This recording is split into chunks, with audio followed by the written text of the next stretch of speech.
Hello class, I wanted to take a few minutes to walk you through some steps on the HCUP website in order to help you with the final project and some of the information that you may be needing to obtain from the website. I've had a few students contact me and say they were unsure about how to go about finding some information. So I'm just going to walk you through the analysis, creating an analysis. I'm going to do like 2 examples. It's going to be your responsibility to obtain this information yourself for the final project. So what I did here, if you'll see on the screen, we have the website located, the HCUP website, which we've been using this semester to get mortality rates, length of stay, average cost or charges, I believe, has been in your lab assignments. So I'm just going to walk you through the steps to create an analysis and give you some explanations about what other items you're going to need to pick if you're looking at some different things. The example I'm going to do here today is for length of stay for one of our DRGs that we're using in our final project. So the first thing you need to do is go to the website. It's a free healthcare statistics website, so we can pull up the information that we need. I'm going to create a new analysis. So I'm going to click here, and then it's going to ask me a few questions to help set up that analysis to get the information that I want. The first thing I'm going to do is click on inpatient, because remember, the data that we have and that we are looking at is from inpatient stays. So we're going to click inpatient, and then it's going to ask us what are some of the things that we want. What would you like to analyze? We want to look at, remember, those descriptive statistics. So we want rates, we want averages, means, those kinds of things. And this asks us to choose a year.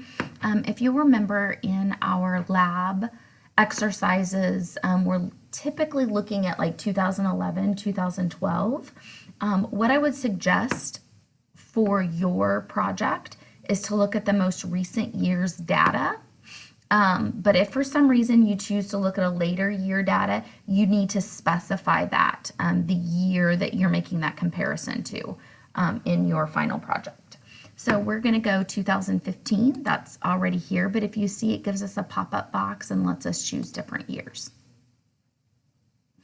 And it asks, do we want data on a specific diagnosis or procedure? The answer to that is yes, because we know that DRG code, right? That MS-DRG code. And it asks us to choose how you want to classify a diagnosis or procedure. And remember, we are looking at Medicare Severity Diagnosis Related Group, the MS-DRG. So you're going to click on that. And then it's going to ask us to choose what that diagnosis, that MS-DRG is. We have that information in our data set. So for me, today I am looking at MS-DRG of 286. We know that's the circulatory disorder except AMI with cardiac cath with major complication and comorbidity. So we're going to click on that. We could, if we wanted to, we could look up the information for both MS-DRGs at the same time if we choose. I like to focus on one at a time because it helps me keep that train of thought that I'm only looking at one thing. And then I'm going to create my analysis. The first time you do it, it's going to give you a pop-up window, and you're going to be asked to accept or do not accept their terms and conditions. I've already went through these steps just a few minutes ago, so it recognizes that I've already accepted that. You will be asked to accept that. It won't let you go any further unless you do. Okay, so here is where we pick and choose what we want to look at. It's already pulling the information for my MSDRG 286, but what I want to find out is the specific details of what I want to look at. So that information is going to be over here in the left-hand pane, and so we're going to scroll down just a little bit so that you can see it, and I'm going to click on some of these boxes so that you can see what those options are. Outcomes and measures. So we can look at a number of things: numbers, rates, length of stay, hospital charges, hospital cost. If I scroll down here a little further, it's going to ask, remember we looked at mortality rate in one of the first couple of labs that we did. That's going to be this, this variable here. Discharge status, remember that's part of those coded variables in our data set.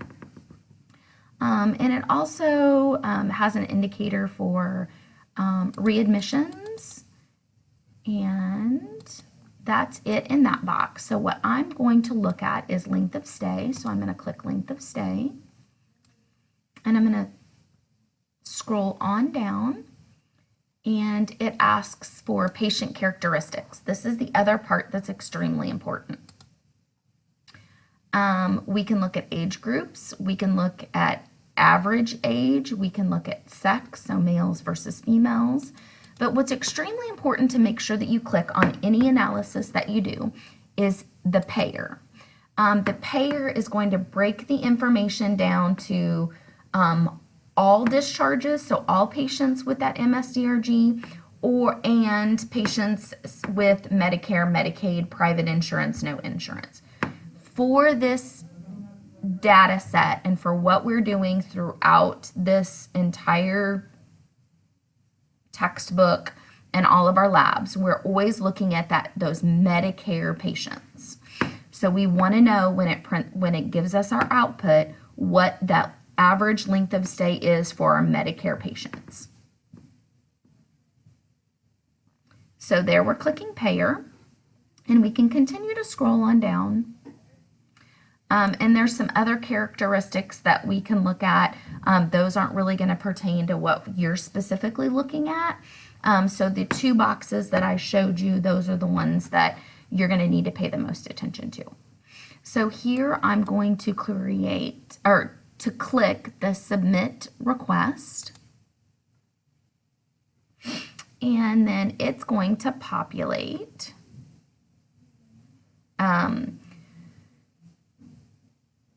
numbers, rates, but really this is the information I want to look at here, the length of stay. So for Medicare patients in 2015, the average length of stay for MSDRG 286 was 7.1 days. This is the information we're going to need to do any calculations, to make any comparisons. You can find the average length of stay. I'm just going to pull up the data set here. Let's move it over here. Okay, so right now, this is the entire data set. This has all three providers. This has got both DRG sets, both DRGs. It's got providers A, B, and C. So I'm just going to do a little quick comparison. So I'm going to remove all these. I'm going to choose provider C. And what MSDRG 286 was what we were just looking at. Okay, so now what I'm going to do is I'm going to take this information and I am going to copy and paste it into a new, this is provider C has the least amount of patients in it. So that's kind of why I picked it. Paste it. Okay, this is all my data for provider C and DRG 286. This is a very, very, very small portion of that data set. So I am going to do a quick freeze of the top rows. Okay, And what I'm going to do is I'm going to do a little descriptive statistics.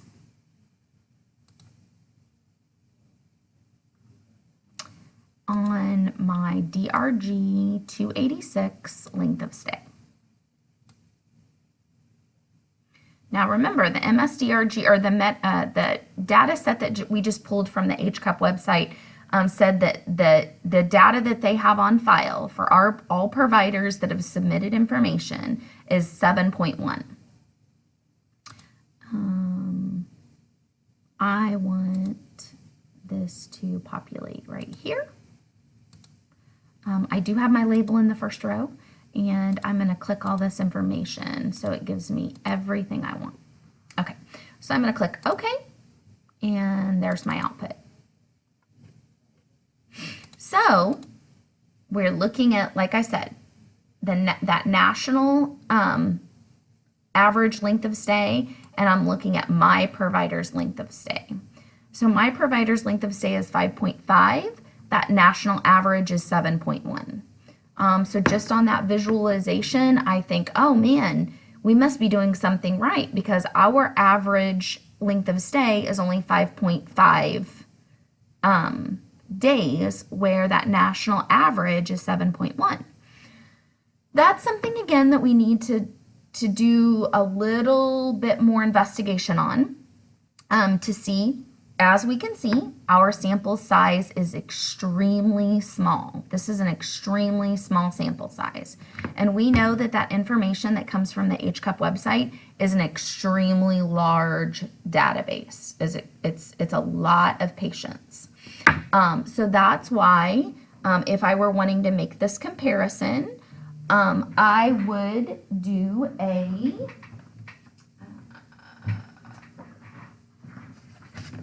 t-test. I think a t-test for the sample.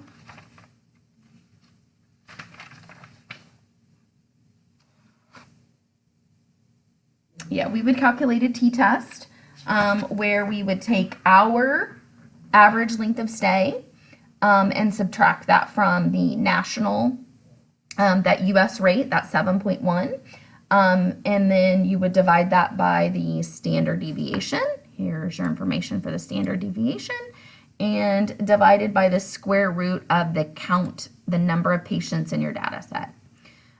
That's going to give you that deciding factor of whether or not in reality our average length of stay for this DRG is significantly different than that national average. So I just basically mapped out a potential research question for you to investigate for your final project. You can use what I just told you to do for another provider for the 287 DRG and do those calculations and make those comparisons. One of the things I want to stress to you as you're working on this final, excuse me, as you're working on this final project is that your questions and your research and what you're doing doesn't have to be elaborate. It could be something just like what we've been currently doing in the weekly labs. You can take that question that's presented in the lab and just adjust it to fit your data set, so your DRG code, the US rate that you find for that DRG. And remember, you're using the group 1 data set provided to you in course content for the final project. That's been some confusion over the last couple of weeks because we use a different data set for the lab assignments. This is the data set we're using for the final project. Okay, I hope this has helped you to understand a little bit how to utilize the HCUP website, how to pull information from the HCUP website, and then how to utilize that information to make these comparisons. What I will tell you is when you create this analysis. And I'm going to show you how you can, we're just basically adjusting it. So here I just adjusted it. I took out those other two variables. What I would suggest for the final project is for you to include this table in your final project. That way I can see that the information that you're referring to, you got from the HCUP website. You didn't just make up an average length of stay, national average length of stay. I want to see where you got that information from. And I have a snippet tool that I use, but you can also take a screenshot if you need to and then adjust the size. You know, here is a snippet of that information. I can right click and copy and paste it into a Word document. It's called a snipping tool. It's very useful if you don't know how. If you've never used it before, it's extremely useful to pull out little bits and pieces of things that you find that you need. If you have any questions as you're working through this process, please feel free to reach out to me. I can help walk you through the process or answer any questions you might have. Also, just a reminder, next week you will need to schedule an appointment to meet with me about your final project. I really stress taking the time to meet with me about your final project. This way it gives me an opportunity to look at what you've put together up until that point. I can give you feedback so that hopefully in the end, you know, your grade reflects that meeting, that I gave you that feedback, that you made changes. What I will tell you is I strongly advise you to send to me like a day ahead of the meeting any information that you're using, or formulate your questions ahead of time. That way it gives me time to look over what you have put together up until that point, and that way I'm giving you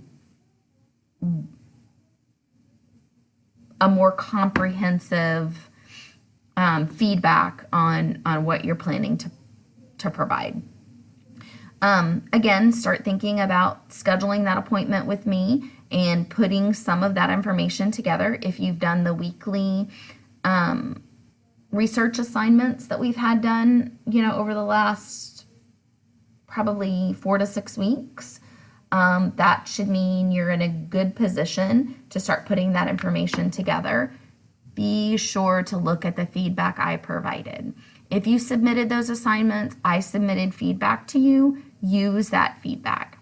And then again, start putting it together, send it to me ahead of time. I can take a look at it, and then we can kind of go from there from our meeting. But you should have questions prepared for me, not just here's my information. I can't help you if I don't know where you're struggling or what you don't understand. Okay, I hope this has helped you navigate the HCUP website and to get some of the information that you need. Again, remember, I expect you to be able to pull up this information just like I did. So you'll need to provide to me in your final project, showing me where you got your information. Just like I said, creating a little snippet of that information is fine, but just something that you've pulled out that you're utilizing for that final project. Okay, let me know what questions you have.